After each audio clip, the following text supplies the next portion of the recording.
Hey you guys.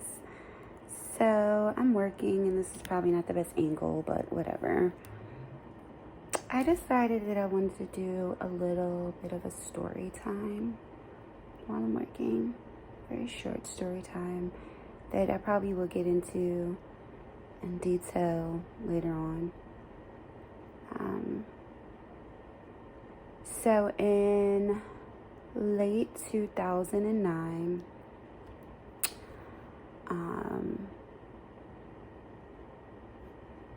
I began to feel like a little weird.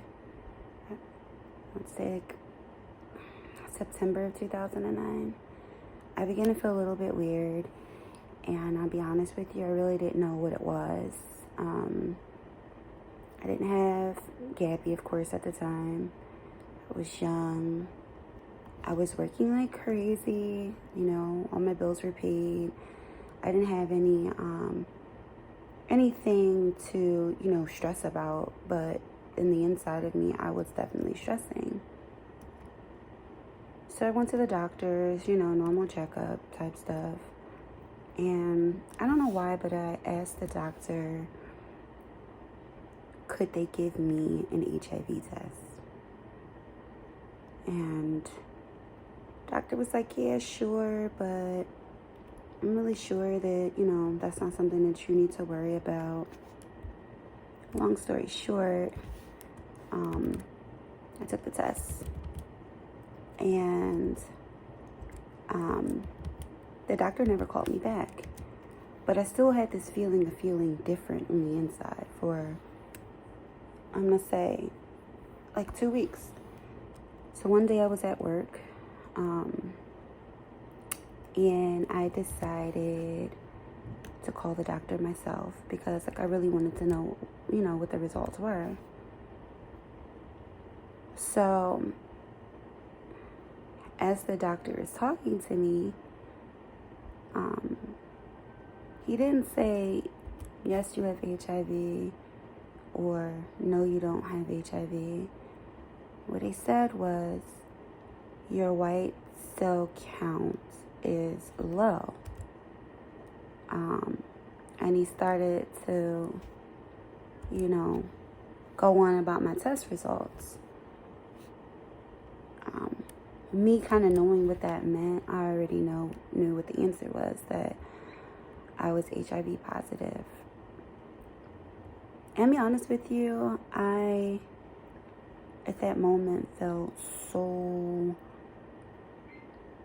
blank on the inside. I guess I had like a inner outer body experience. I was frozen. My supervisor walked up to me, and I worked at a really cool place at the time where we were all kind of like family oriented. And she asked me, she goes, Nina, what is wrong? She knew something was wrong. And I told her, and she got so mad at the doctor. She's like, you can't tell somebody like something like that while they're at work.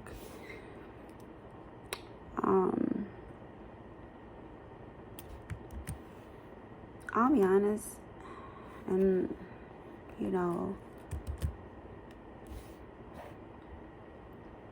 I was hurt and sad and scared and a whole bunch of things all at one time. But I actually knew from that day that I had to live.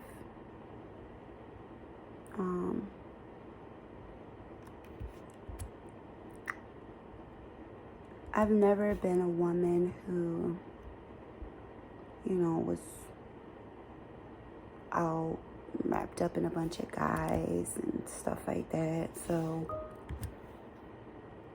I kind of had an idea where it came from, and that's definitely another whole different story time.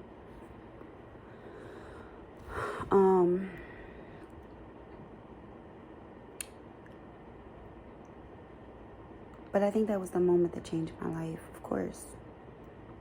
You get the most shocking news of your life. You find out that you're HIV positive, and you're only like 24 at the time. I'm 38 now, so that was a while ago. And I have lived and changed and grown so much since then that I'll be honest with you,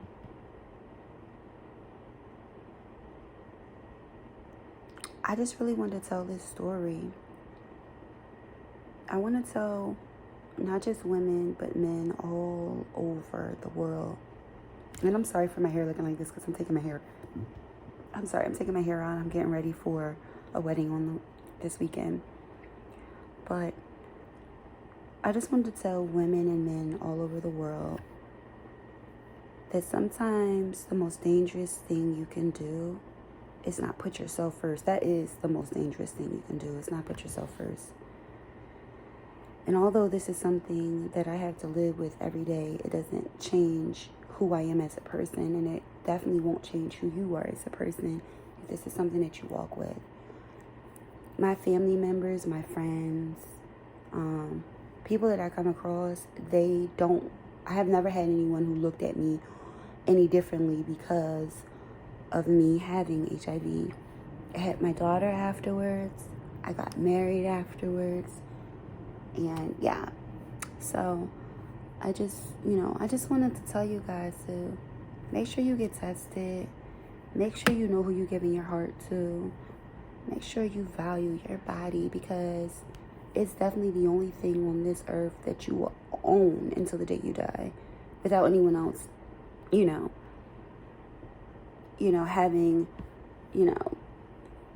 there are cases, but without anyone else having any control. You own yourself, So